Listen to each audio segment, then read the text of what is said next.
Hi there, welcome to another video from Hegarty Maths. It's Mr. Hegarty here, and in this video we're talking about multiple inequalities on a number line. Let's start by something we already know. Draw the following inequalities on the number line, part 1 and part 2. Pause the video and have a go. Right, I would expect you to be super good at this. Our key points for this one here are positive 3 and negative 1. So we're going to draw a circle there and a circle there. We're not going to colour any of them in because x is less than 3 and strictly bigger than negative 1, and it would look something like that. What about this one here? I'll mark that as part 1 and I'll just write above it negative 1. X is strictly bigger than negative 1 and less than 3. What about the one below it? Maybe this one here. Well, our key points there are positive 1 and negative 5 over here. Right? And I'm not going to colour any of them in either. I'm just going to draw a line there, and I'm going to say this is the answer to part 2, and it's the set of x values less than positive 1 but strictly bigger than negative 5, like that. Right, all very well and good.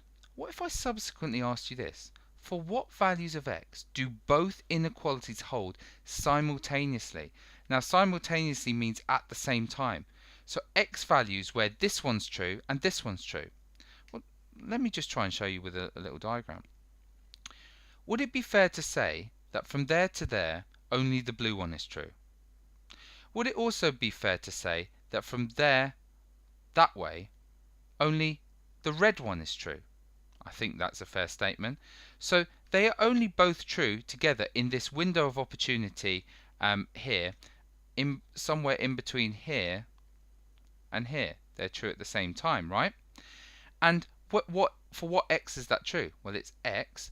Now, it's not allowed to go up to and include 1. It's strictly less than 1, so strictly less than 1. And for this side, it must be x is strictly bigger than negative 1. It's not allowed to include that because of the circle, so strictly bigger than negative 1. And that is the values of x for that both inequalities hold at the same time. So that's our answer. So when we're asked this type of question, we're going to draw a picture. We're going to use that picture to determine a particular inequality, and that's how we're going to do it. So all our questions are going to be like this. You may want to pause the video at each stage and have a go first. So let's start with this one. Pause and have a go. Well, best thing to do is draw a picture for each one. So let's draw that one in blue. So we're going up to positive 5 and we're going down to negative 1. We're colouring them both in because x is bigger than or equal to negative 1 and it is less than or equal to positive 5. So there we go.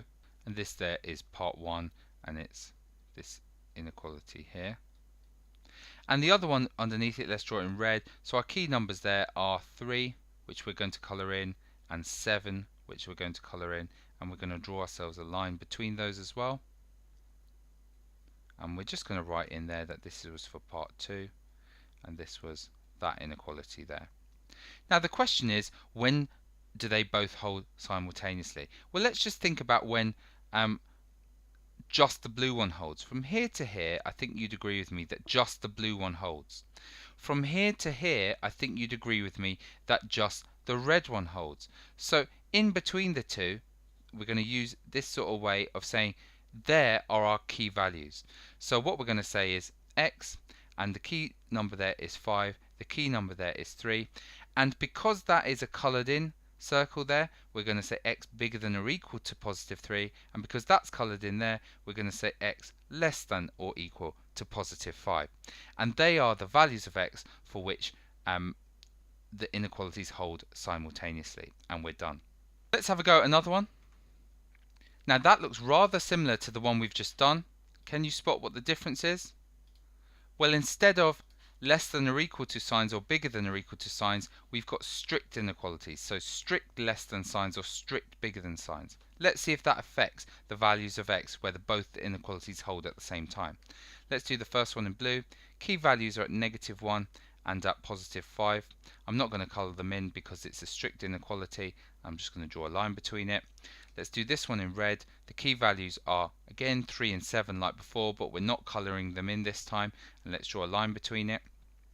Now let's decide when the blue one happens on its own. The blue one happens on its own between here and here. The red one happens on its own between here and here. That's telling me that the key values where they're happening at the same time are around here and here. So the set of values x, the key is somewhere between 5 and 3, and we need to decide if they're strict inequalities or not. Because that's not coloured in, it's x strictly less than 5. Because it's not coloured in there, it's x strictly bigger than positive 3. So we can therefore see similar answers there, similar values, obviously the same values, but the inequalities made a difference, and that's why drawing the pictures really helps us. Right, let's do another one. Pause the video, have a go. Right, drawing the pictures, I'm going to draw these super fast now. Draw that in blue. It's between -1, which I don't colour in, and +5, which I do colour in. And the other one is x strictly bigger than 4, so it's a key value here. I don't colour it in, but I'm going to draw myself an arrow going that way. And I want to see where they both occur at the same time. Now from here to here, just the blue occurs. From here to here, just the red occurs. So somewhere in between the two, at this value here and at this value here, they both occurring at the same time. So we're going to say it's the set of values x, and the key numbers are 5 that side and 4 that side.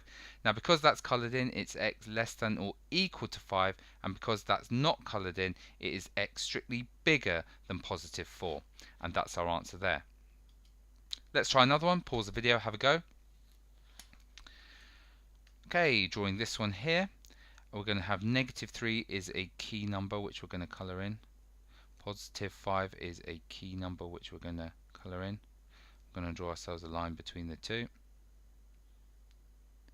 And this one here, we're going to say x is strictly less than -1. So -1 is going to be our key number here. We're going to say strictly less than, so we're not going to colour that in, and we're going to draw our arrow all the way in this direction. Okay, the blue line happens on its own from here to here. The red line happens on its own from here to here. So that's telling me that they're both happening at the same time around these two key points. So it's the set of values x, and -1's a key value here and -3's a key value here. It's x strictly less than -1 because that's not coloured in, and x bigger than or equal to -3 because that one is coloured in.